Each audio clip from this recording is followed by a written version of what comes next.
Ha llegado el momento de escuchar la palabra de Dios. Un potente mensaje extraído de las Sagradas Escrituras. En la voz del pastor Carlos Hoyos. Capítulo 3 del libro del Éxodo. Leamos, mi estimado hermano Miguel.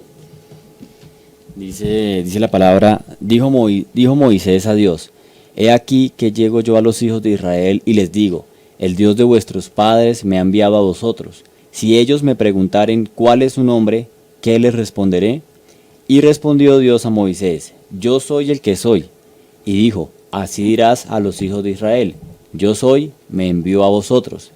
Además dijo Dios a Moisés: Así dirás a los hijos de Israel: Jehová, el Dios de vuestros padres, el Dios de Abraham, Dios de Isaac y Dios de Jacob, me ha enviado a vosotros. Este es mi nombre para siempre, con el que se me recordará por todos los siglos. Ve, y reúne a los ancianos de Israel, y diles: Jehová, el Dios de vuestros padres, el Dios de Abraham, Dios de Isaac y de Jacob, me apareció diciendo: En verdad os he visitado y he visto lo que os se hace en Egipto, y he dicho: Yo os sacaré de la aflicción de Egipto a la tierra del Cananeo, del Eteo, del Amorreo, del Fereceo, del Heveo y del Jebuseo, a una tierra que fluye leche y miel. Y oirán tu voz, e irás tú y los ancianos de Israel al rey de Egipto, y le diréis: Jehová, el Dios de los hebreos, nos ha encontrado. Por tanto, nosotros iremos ahora camino de 3 días por el desierto, para que ofrezcamos sacrificios a Jehová nuestro Dios.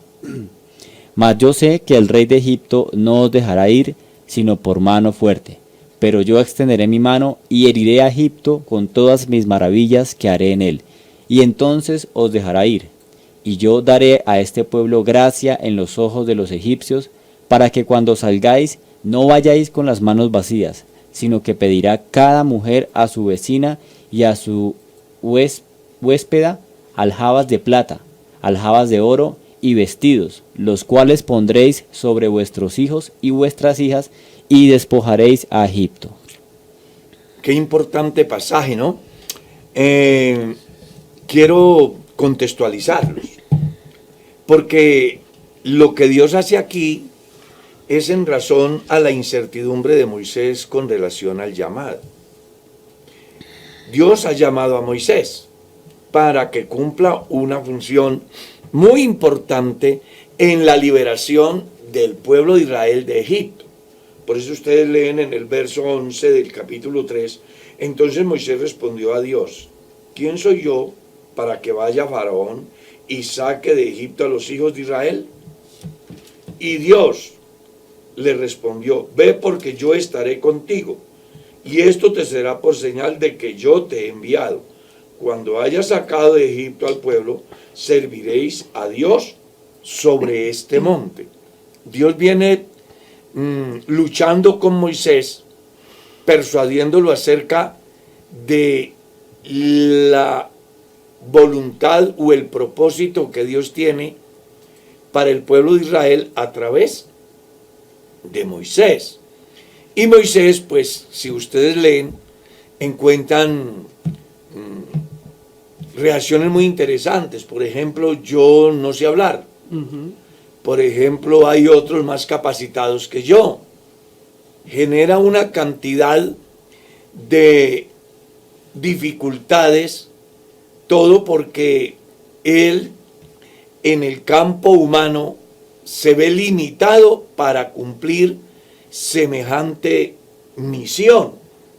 Y en razón a eso es que Dios lo orienta, le enseña, le hace saber de qué se trata y quién es el que lo envía.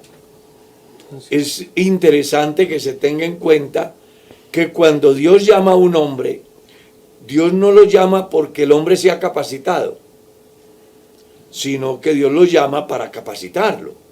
¿Ya? Usted va a darse cuenta después de esto que Moisés se va 40 años al desierto a desaprender todo lo que había aprendido en Egipto, y 40 años aprendiendo lo que de verdad tiene sentido para liderar el proyecto de Dios hacia Canaán con su pueblo. Entonces, aquí es bien interesante que entendamos que Dios nos llama a gente capacitada. Dios los llama y los capacita. Les da herramientas. Los forma. Si usted mira el llamamiento de Jesús a los discípulos, en San Marcos él dice, y él llamó a sí mismo a los que él quiso, y con 3 objetivos, para que estuvieran con él, para que predicaran y para que sanaran toda clase de enfermedad. ¿Ya? Ojo, los llamó y está en el proceso con ellos por 3 años. A los 3 años después de su muerte y su resurrección, entonces les entrega la gran comisión: ir por todo el mundo, predicar el evangelio a toda criatura. El que creyere y fuere bautizado, este será salvo, mas el que no creyere será condenado. Y luego le dice, estas señales seguirán a los que creen.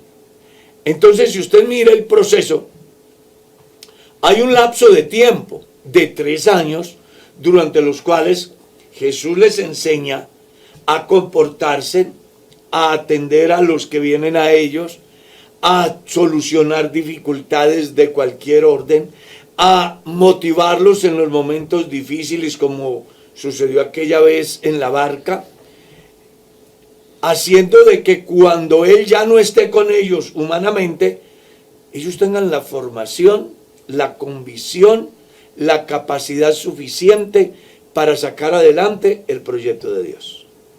Aquí, en el caso que nos ocupa, no es la excepción. Dios está llamando a Moisés. Moisés pone una cantidad de obstáculos, pero Dios le prueba con hechos de que no es Él, sino mi presencia irá contigo. Entonces, ya cuando yo voy por el camino y alguien tan grande como Dios va conmigo, dígame, ¿a qué debo de temer? Claro. No hay infierno que se abra, no hay enemigo que me haga frente.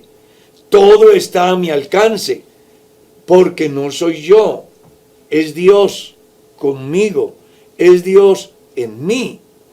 Y me llama mucho la atención lo que aparece en el verso 13 al verso 20, capítulo 3, verso 13 al verso 22, porque otra forma de orientar a Moisés es revelársele a Moisés. Entiéndase de revelarse, no de rebelión, sino de abrirle la mente a Moisés para que él entienda quién es el que está hablando. ¿Ya? ¿Quién es el que está hablando? Algo así como, no piense que está hablando aquí cualquiera. Está hablando Dios. ¿Cierto? Es muy maravilloso. Dijo Moisés a Dios, he aquí que llego yo a los hijos de Israel y les digo, el Dios de vuestros padres me ha enviado a vosotros. Si ellos me preguntaren, ¿cuál es su nombre? ¿Qué les responderé? Él tiene la inquietud. Yo quiero saber siquiera cuál es el nombre. Y aquí yo quiero hacer pues un importante análisis, porque ese interrogante lo hizo Abraham, Así es. también lo hizo Jacob, y también lo hizo Manoah. Ustedes recordarán que Abraham preguntó por ese nombre, Jacob preguntó por ese nombre, y Manoah lo hizo de una manera explícita. Decláranos tu nombre para que cuando se cumpla lo que tú nos has dicho, te adoremos. Y la respuesta de Dios, ¿cuál fue? ¿Por qué preguntas por mi nombre que es admirable? Y eso quiere decir nunca visto. Cuando la Biblia dice admirable, está diciendo el nombre que nunca había visto los seres humanos, que nunca habían conocido. ¿Ya? Y es muy interesante mirar, por ejemplo, todo lo que menciona el capítulo 9, el verso 6 del libro del profeta Isaías. En esa revelación mesiánica que tiene Isaías, se dice: un niño nos es nacido, un hijo nos es dado, y el principado sobre su hombro, y llamará su nombre Admirable. Nadie había visto el nombre de Dios revelado. Consejero, Dios fuerte, Padre eterno y príncipe de paz. Una cantidad de atributos que están encerrados en un nombre, que hasta los días de Isaías y de todo el Antiguo Testamento, ninguno pudo obtener a plenitud esa revelación. Si usted mira bien las Escrituras, el primero que tiene la revelación del nombre del ser admirable es un ángel que le trae el mensaje a José. El segundo que obtiene la revelación plena de ese nombre es José, y la tiene tan clara que desde el momento que él recibe el mensaje angelical, desaparece la incertidumbre en él, apoya el proyecto de Dios y lleva a cabo la misión para la cual Dios lo ha puesto sobre la tierra. Pero Dios sí da unos tics aquí, como lo vamos a encontrar en el desarrollo de todo el estudio del Antiguo Testamento. Él se va revelando Progresivamente. poco a poco, Claro. progresivamente. Porque imagínate que Dios de una vez se revele a plenitud como lo hizo para el Nuevo Testamento. Es muy posible que aquellos hubiesen encontrado una dificultad tan grande como la que puede haber encontrado un niño que cuando va el primer día a clase le entregan un problema de álgebra a solucionar. Es un choque brutal, es estrellarse contra la pared. Sí, claro. Para que el niño mañana pueda hacer el ejercicio que le ordenan, es un proceso que comienza desde conocer los números primarios, ¿cierto? Los pares, los impares, que vaya avanzando en ese proceso hasta que él pueda tener la capacidad en su mente de desarrollar uno de esos ejercicios del álgebra de Baldor, por ejemplo. Así también Dios aquí ha iniciado un proceso. Si usted mira bien, ese proceso viene desde el tiempo antes de Moisés.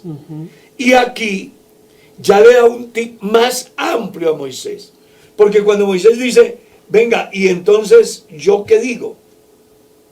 ¿Cómo puedo explicarles a ellos cuál es el nombre? ¿Quién me mandó? ¿Cuál autoridad tengo? ¿En razón a qué lo hago? Y Dios le responde a Moisés: yo soy el que soy. Me encanta ese término, porque hay algo bien particular en Dios, y es que en Dios no existe historia, porque lo único que tiene historia es lo que tiene principio Un final. y tiene fin.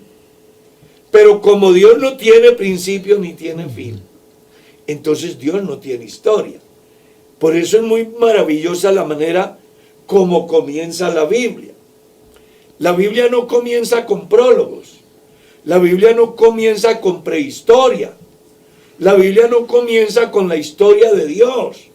La Biblia simplemente comienza con algo simple: Dios. ¿Y por qué? Bueno, porque ya hemos dicho más de una vez que lo único que se puede explicar es lo que tiene principio y tiene fin. Nadie puede explicar lo que no tiene principio ni no tiene tiene fin. Lo que es por sí mismo. Y eso es lo que Dios le está diciendo a Moisés. Simplemente: yo soy el que soy, el Dios del presente. Usted no se preocupe por otra cosa. Dígales que yo soy y ya. Y eso es equivalente al Dios del instante, del segundo, Claro. de la milésima. El Dios que hace lo que quiere ya. Eso es bien interesante, porque ese término yo soy lo vamos a ver representado en Jesús, en el Evangelio de Juan y en el libro de Apocalipsis, donde con lujo de detalles ya no es que se dice, sino que Jesús en su manifestación en carne le dice a la gente, yo soy el camino, yo soy la luz del mundo, yo soy la verdad, yo soy el pan vivo, yo soy la resurrección y la vida, yo soy el primero, yo soy el último. Ese término, cuando la samaritana, por ejemplo, le pregunta o le dice, Señor, yo sé que cuando venga el Mesías nos declarará todas las cosas. Jesús de una vez se le identifica, yo soy el que habla contigo. Así es. Entonces, cuando uno mira todo eso, simplemente le queda esa satisfacción a uno en lo más profundo de su ser, que no está hablando con el Dios de la historia, Claro. porque ese término presente lo que está diciendo es Dios del presente. Escuche usted, porque si yo hablo del Dios de la historia, pues estoy diciendo simplemente que fue, ¿ya? Pero cuando hablo del Dios del presente, es equivalente a que no hay nada que escape a su control, que no hay nada imposible para Él, que todo está desnudo en su presencia, que está a su alcance todas las cosas. Por eso es muy apasionante la forma como Dios se le revela a Moisés, diciéndole, si le preguntan, no se complique, dígale, yo soy el que soy. Y dijo, así dirás a los hijos de Israel, yo soy. No lo busquen en el pasado, Así es. no lo busquen en el futuro, es hoy. Michael el sábado daba una enseñanza y decía que el momento más importante de la vida es cada segundo, es decir, el instante. Pues ¿cómo le parece que Dios no es ajeno a esa realidad? Dios dice, yo soy. Así que Él es el Dios del presente. Y el escritor a los Hebreos da una enseñanza muy importante cuando dice, Jesucristo es el mismo. De ayer, De hoy.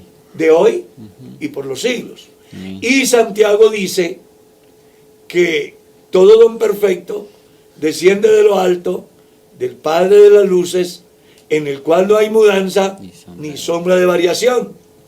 Y en el libro de Malaquías, capítulo 3, usted lee, porque yo Jehová no cambio, Así es. siempre es el mismo. No hay que mirarlo de otra manera, sino como el Dios del presente. Y eso sienta un precedente muy interesante para los humanos, en el sentido de que la vida no se puede mirar ni al pasado ni al futuro, sino en el momento. Y usted lo va a encontrar registrado en las Escrituras en más de un pasaje. Por ejemplo, Dios en los momentos de dificultad de los patriarcas, Él les dijo, yo soy el Dios de tus padres. ¿Cierto? Claro. O sea, no se olviden que hay un antecedente que debe de certificarles a ustedes que no están solos. ¿Sí?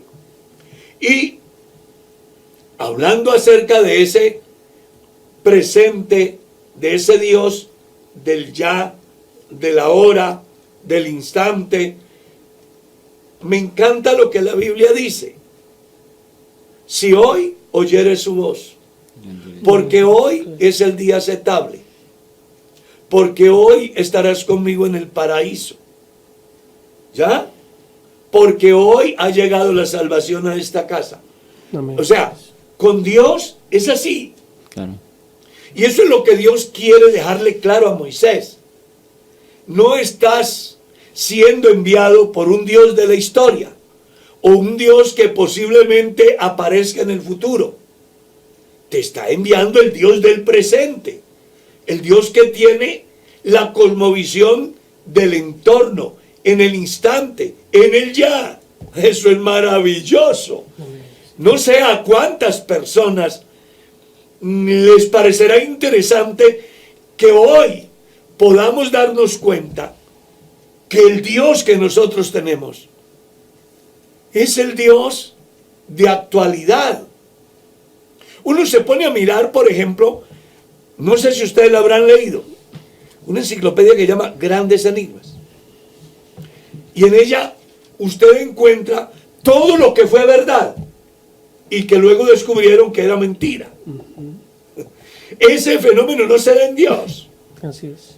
Porque con Dios es cada instante y en cada momento Él deja ver su realidad. Y una prueba de esa verdad es la Biblia. Mire que usted va a las bibliotecas y hay libros arrumados por cantidad. Pero cuando usted va a la palabra de Dios, siempre cobra vigencia. Tiene efectos transformadores. Los efectos transformadores de la palabra de Dios del tiempo antiguo hoy son igualmente eficaces. Las palabras de Jesús que produjeron impactos de regeneración en la vida de la mujer adúltera, de la samaritana, de Saulo de Tarso, del Gadareno, y exactamente hoy igual. Si usted mira, va a descubrir cualquier cantidad de cristianos que pueden testificar juntamente conmigo que somos testigos del poder de Dios y que conocemos a Dios, ¿ya? Y de una manera muy interesante, por la creación. La creación es un testigo de que Dios es una realidad. Claro. Los cielos cuentan la gloria de Dios, dice el salmista. Pablo, escribiendo a los romanos, dice: su eterno poder y deidad se hacen claramente visibles por medio de las cosas hechas. En la gran enseñanza de Pablo a los griegos, él decía que a los antiguos Dios no los dejó sin testimonio, dándoles 3 maneras de conocer a Dios a través de la creación: la lluvia temprana y tardía, la alegría del corazón y el fruto de la tierra. Observe eso. 2, a través de las escrituras, porque en la Biblia usted encuentra todo lo que Dios ha hecho y lo que Dios está dispuesto a hacer. Y 3, a través de la vivencia personal. A usted como cristiano, cualquier materialista puede pararse a decirle de que Dios no es real. ¿Ves? Que Dios es un invento. Y pueden hacer el argumento que quieran, pero las vivencias que cada creyente ha tenido con Dios no se las arranca nadie. Amén, así es. Nadie. A mí, frente a mí, puede pararse Satanás con todos sus centenares de demonios a decirme que estoy equivocado en relación al Dios que adoro. Y téngalo por seguro que a mí no me va a mover. Claro. Por una razón: es que yo he sentido a Dios en mi vida. ¿Ya? Nadie puede negarme que estoy viendo un entorno, porque yo lo estoy viendo. Usted puede decir que no es así, pero yo lo estoy viendo. Nadie puede pararse frente a mí a decirme de que no hay oxígeno en mis pulmones. Yo siento que el oxígeno llega a mis pulmones. Pueden decir lo que quieran, pero mis pulmones se llenan de oxígeno. Cualquiera puede decirme que mi corazón está quieto, pero yo coloco mi mano y siento que se mueve, y con fuerza. Así también, más allá de las presiones materialistas y evolucionistas que surgen cada día, que buscan desvirtuar el mensaje de Dios y a Dios mismo, Hay cantidad de testigos en el mundo que junto conmigo lo pueden gritar a los cuatro vientos. Dios es una realidad. Yo lo he sentido. Claro. Transformándome, dándome el gozo en el alma, produciendo efectos transformadores. Lo he visto obrando en las personas por quienes he orado. Lo he visto obrando en los perdidos a través de la palabra. Entonces aquí es muy maravilloso que las personas comprendan que el Dios que se le está identificando, se le está revelando a Moisés, es el Dios del presente. El Dios que tiene la solución a todo ahora, ya, en el instante.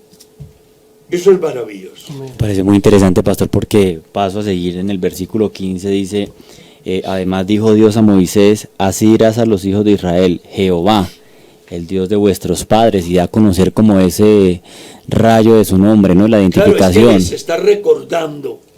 Por eso, recuerda lo que vimos ahora. En el momento de incertidumbre del pueblo, él le dijo, yo soy el Dios de tus padres. Y aquí le está recordando a Moisés lo mismo. Y me parece interesante porque Éxodo capítulo 6, versículo 3 va a decir, y aparecía a Abraham, a Isaac y a Jacob como Dios omnipotente, mas en mi nombre Jehová no me di a conocer a ellos. Ahí tiene. Es algo maravilloso que le está pasando a Moisés. Algo que no pudo conocer Abraham, ni Isaac, ni Jacob, fue la revelación del nombre de Jehová. Claro. Porque mire que el texto está diciendo, el verso 15, además dijo Dios a Moisés, así dirás a los hijos de Israel, Jehová, el Dios de vuestros padres, el Dios de Abraham, Dios de Isaac y Dios de Jacob, me ha enviado a vosotros. Este es mi nombre, para siempre, con el que me recordará por todos los siglos. Claro. Y es que, pastor, había un dilema en ellos porque en Génesis capítulo 14, el versículo 22, cuando Abraham tuvo el encuentro con Melquisedec, pidió a Jehová Dios el Altísimo. Más adelante en Génesis 17, Abraham luego tuvo otro encuentro con el Dios Todopoderoso. Entonces después continúa la Biblia relatando que Abraham llegó a conocer al Señor como Jehová Dios eterno.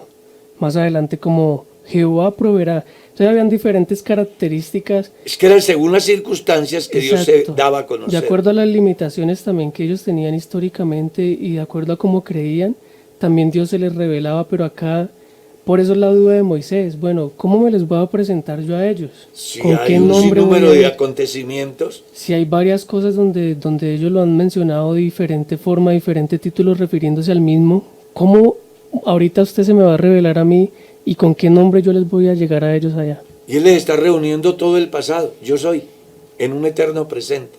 Porque en Dios no hay pasado ni futuro. Él resume el ayer y el futuro en un eterno presente. Es que también es muy increíble porque han pasado más o menos demasiados años en el cautiverio de Egipto de los hebreos, donde no ha habido palabra de profeta, no ha habido palabra de Dios por medio de ninguna persona. Por eso es que a Moisés le asombra que él pregunta, ¿quién soy yo para que vaya a llevar a cabo esta misión de sacar al pueblo de Israel? ¿No? Porque no ha habido una palabra directa. Lo que todos saben y lo que Moisés sabe es porque ha sido inculcado por medio de sus padres, la tradición oral, pero en este momento cuando hay una revelación directa de parte de Dios, eso es asombroso para él. Que hay una enseñanza muy importante que debe también de llevarnos a reflexionar a los padres de familia. Nosotros podemos enseñarles literalmente a nuestros hijos acerca de Dios, pero ellos necesitan un encuentro personal con Dios, como le pasó a Moisés. Moisés tenía valores inculcados por su madre, pero el tener un encuentro personal con Dios le cambió la vista, le cambió el panorama. ¿Ya? Ahora, hay algo también muy importante, hermano Michael y Miguel y Andrés y toda la audiencia. Y es que es interesante comprender que hubo 1300 años en los cuales Dios no se utilizó el nombre de Dios como tal en el pueblo. Porque el nombre de Dios era el impronunciable. Así es. Entonces el pueblo para no tomar el nombre de Dios en vano, utilizaban cada circunstancia del diario vivir para adjudicarle un título a esa deidad, que era lo que Michael estaba diciendo acá. Fueron a la guerra y la ganaron. Colocaron Jehová Nisí, que quiere decir Dios es mi estandarte, para no mencionar el nombre de Dios, porque ellos sabían lo que decía la ley: no tomarás el nombre de Jehová tu Dios en vano. Claro. Entonces fue tanto su celo, tanto su temor, que ellos se cohibían y buscaban sinónimos, Atributos, sí. nombres, acordes al momento de la dificultad. Encontraban la solución y ellos se ideaban un nombre para ponerle a quien le había ayudado, que en el fondo ellos sabían que era el Dios Todopoderoso, pero que no lo pronunciaban porque había una prohibición: no tomar el nombre de Dios en vano. Y eso duró 1300 años. Bastante, imagínese. Por eso cuando Dios comienza a revelarse, lo hace de una manera que progresiva. Claro. La visión que muestra aquí la Biblia, en el capítulo 6 que usted acaba de leer, se ve el desarrollo de esa revelación, ¿cierto? Sí, señor. Pero si sigues leyendo, vas a encontrar que Él va dándose a conocer ya no como un ser espiritual, sino que más adelante se va a dar a conocer como una persona. Usted recordará la actitud de Moisés diciéndole: muéstrame tu gloria, ¿cierto? Y entonces Dios dice: bueno, si quieres conocer algo, pues ve, métete allí, yo paso por ahí y solo vas a ver mis espaldas. Porque era el proceso de la revelación. Claro. Por eso ya en el Nuevo Testamento usted encuentra que no solamente se va a revelar el nombre, sino la persona de Dios. Porque, como dijimos hace un momento, el primero que tiene la revelación del nombre de Dios como persona es el ángel. Y luego es José. Pero aún es la revelación del nombre, no de la persona. Pero ya en el capítulo 1 del Evangelio según San Juan, entonces ya encontramos: aquel verbo se hizo carne y habitó entre nosotros y vimos su gloria. Refiriéndose ya no solamente al nombre revelado al ángel y a José, sino a la persona que llevaría ese nombre, y que a partir de ese momento usted va a encontrar diferentes manifestaciones de la deidad en la persona de Jesús. Es muy interesante cuando uno mira, por ejemplo, la descripción que da Pablo en la carta a los Colosenses.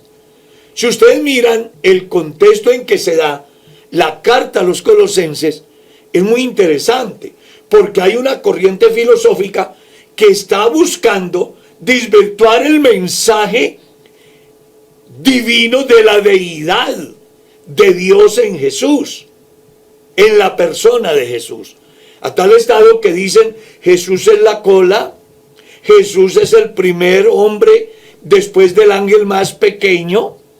Y entonces Pablo busca decirle a la iglesia que no crean esos argumentos tan ordinarios, porque Jesús no es la cola, Jesús es la cabeza. Así es. Porque en Jesús habita corporalmente toda la plenitud de la deidad, porque todo lo creado fue hecho por Él, por medio de Él y para Él. Y aclara: y Él es el eje de la existencia misma, en Él subsisten todas las cosas. Es decir, Pablo les está diciendo Si no fuera por Jesucristo, el mundo no existiría. Eso es lo que está diciendo. Ahora, cuando uno lee el capítulo 1 del Evangelio de Juan, encuentra que aquella luz verdadera que alumbra a todo hombre venía a este mundo. En el mundo estaba y el mundo por él fue hecho. Y sin él, nada de lo que hay hecho fue hecho. Permítame decirles algo que se me ocurre por iluminación del Espíritu Santo. El universo sin Jesucristo no existiría. Amén, así es. Existe el universo porque hubo uno que lo diseñó, lo ideó y lo llevó a cabo. Y ese se llama el yo soy de Moisés, Claro que sí. el verbo hecho carne, el Emanuel, Dios con nosotros, el Hijo que es admirable, que es Dios fuerte, que es Padre eterno, que es príncipe de paz. Así es. El Dios como lo ve Pablo, manifestado en carne, según 1 Timoteo 3:16. ¿Ya? El Dios que está sobre todo, según Romanos 9:5. El verdadero Dios y la vida eterna, según 1 de Juan 5:20. Amén, así es. El Padre, según San Juan 14:7. Entonces, oye, esto va más allá de lo que la mente finita pueda idear. Entonces, aquí es muy interesante entender ese proceso. Cuando las personas alcanzan a entender la importancia del nombre de Dios, pues van a tener certeza de lo que será su eternidad. Porque las personas que no tienen nombre no existen. Claro. ¿Cómo le llaman? NN. NN. No se sabe. Así es. Dios tiene un nombre y lo fue revelando de manera progresiva. A los que antecedieron a Moisés, siempre les dijo, vea, yo soy el Dios de Abraham, de Isaac, de Jacob. Y como era una transmisión oral, Abraham le contó a Isaac cómo Dios lo llamó. Claro. Isaac le contó a Jacob cuáles fueron las promesas que Dios le hizo a Isaac. Y Jacob le contó a sus hijos la razón del por qué eran una nación fuerte. Y esa transmisión se fue dando de padres a hijos. Es más, ustedes van a encontrar en el capítulo 12 y capítulo 13 del libro del Éxodo cómo Dios busca que no se olviden de Él.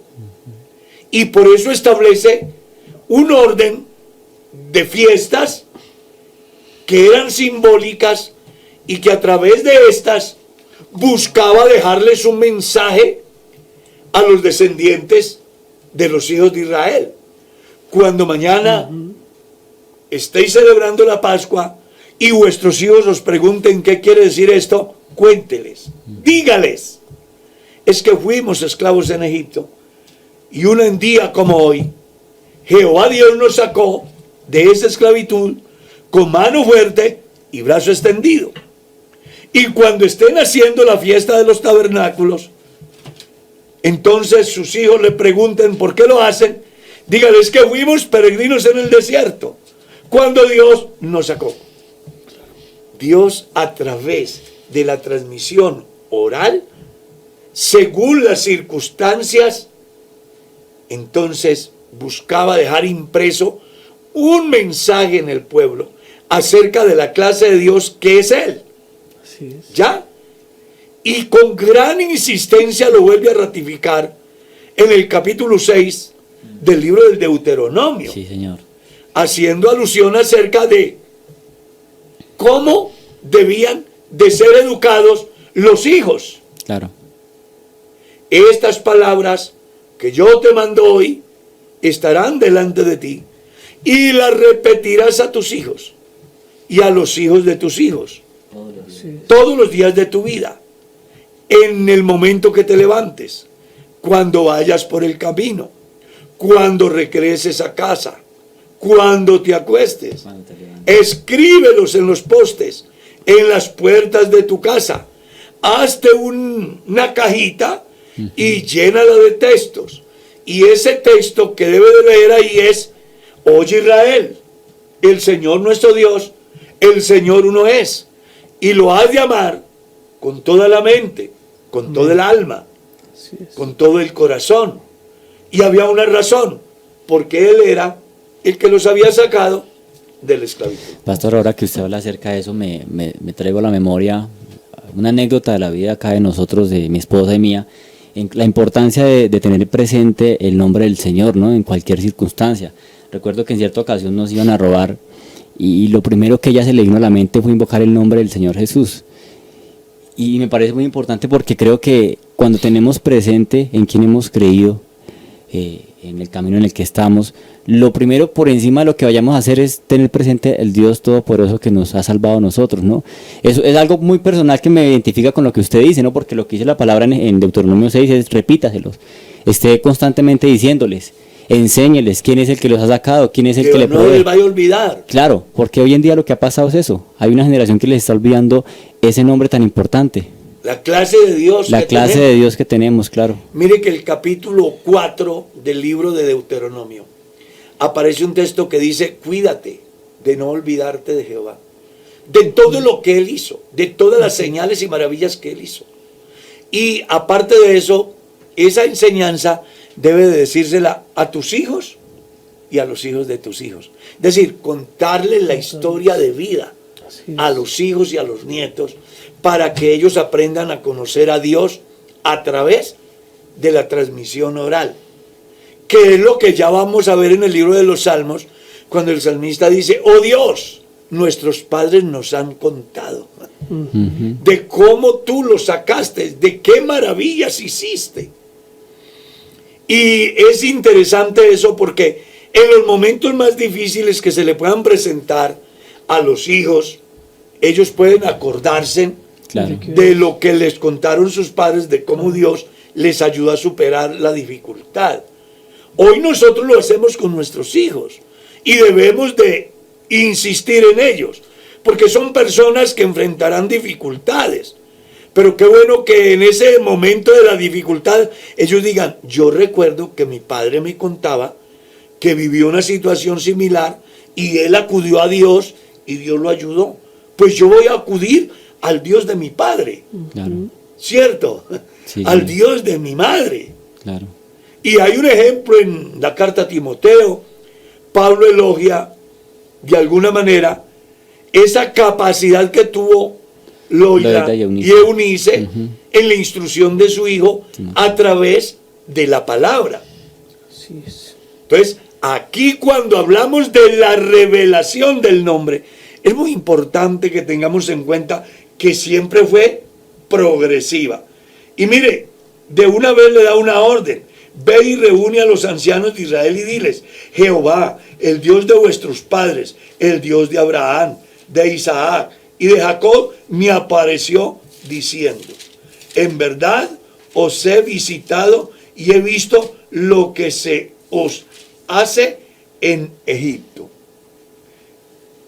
Moisés debe de ir a decirles. Dios le dice: ve y dile, reúne a los ancianos, a esas personas que gozan de imagen, de prestigio dentro del pueblo, a quienes el pueblo les cree.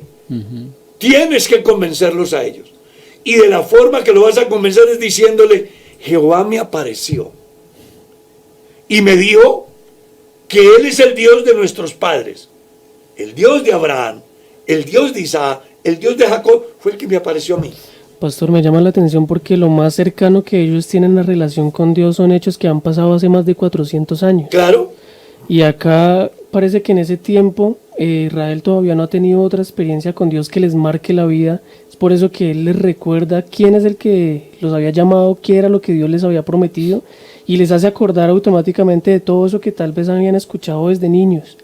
Habían escuchado que Dios había prometido algo a Abraham, que Dios había prometido algo a Jacob, que fue la última persona que tuvo ese pacto confirmado por Dios.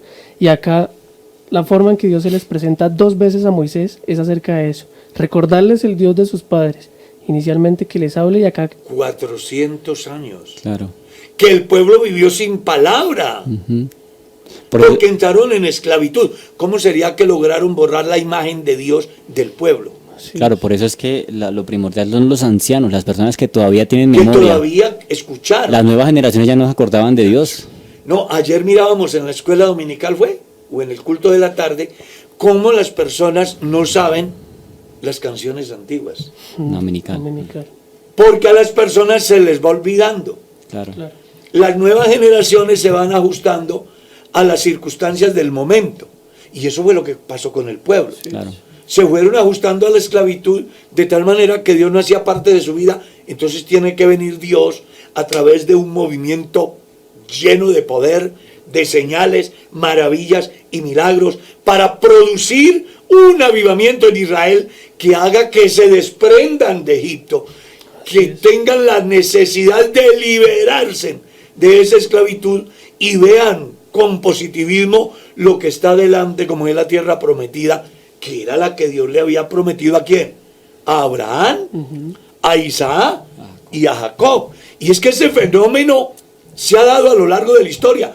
Inclusive usted va a ver a Israel en los 40 años de peregrinación, como un día el ángel de Dios aparece a cortar de medio del pueblo una cantidad de muchachos que no habían sido, ¿qué? Circuncidados. Claro. Porque también en el proceso de esa peregrinación se les había olvidado.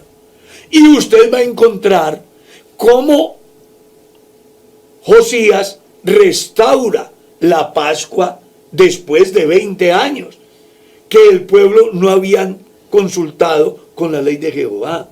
Entonces aquí hay un llamado también hoy, para que tengamos en cuenta lo que Dios enseña, para que no lo echemos en saco roto, para que no lo tengamos como cosa del pasado y nos ajustemos a las demandas sociales del presente y nos olvidemos de Dios y terminemos como terminaron los grandes avivamientos en Europa, que llegando a ser un potencial de cristianismo, terminaron sus edificaciones en billares, en museos, en hoteles, en lugares de reunión de tertulia de la gente, donde incluso hay algunos que hay que pagar para uno entrar a conocer la historia.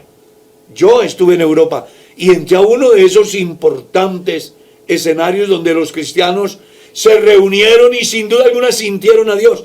Hoy solamente es un museo. Pero eso pasó ¿por qué?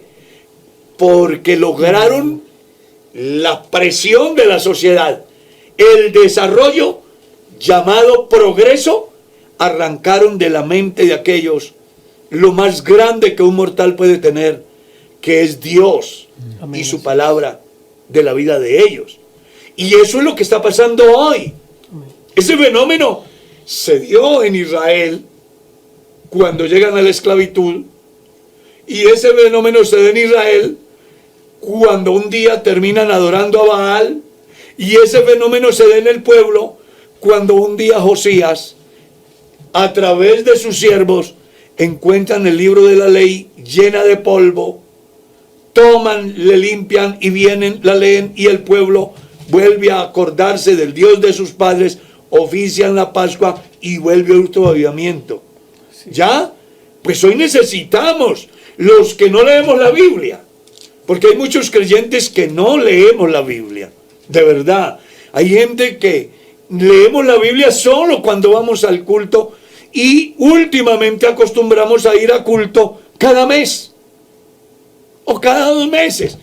Hay gente que es más importante irse al paseo de olla, irse para donde el familiar, que estar en la presencia de Dios, que es totalmente un contrasentido al Salmo 100. ¿Cierto? Sí, claro. Que es un contrasentido al Salmo que nos llama en el sentido de: yo me alegré con los que me decían, a la casa de Jehová iremos. Que es un contrasentido al mensaje apostólico: no dejen de congregarse. Que es una actitud contraria al mensaje del salmista: mirad cuán bueno y cuán delicioso es habitar los hermanos juntos y en armonía. Entonces, cuando la ausencia de la palabra aparece en la vida del pueblo, Dios comienza a ocupar un segundo, un tercer plano, de tal manera que los profesantes terminan siendo idólatras, terminan sin Dios. Pues aquí eso fue lo que pasó con Israel. Terminaron sin Dios en la esclavitud, y Dios, que ama a su pueblo, produce una revolución a través de señales, maravillas y milagros, y de una revelación interesante a Moisés, en el sentido de que cuando se le pregunte quién lo envió, dígale que yo soy el Dios del presente, el que lo envía. Lamento decirles que el tiempo se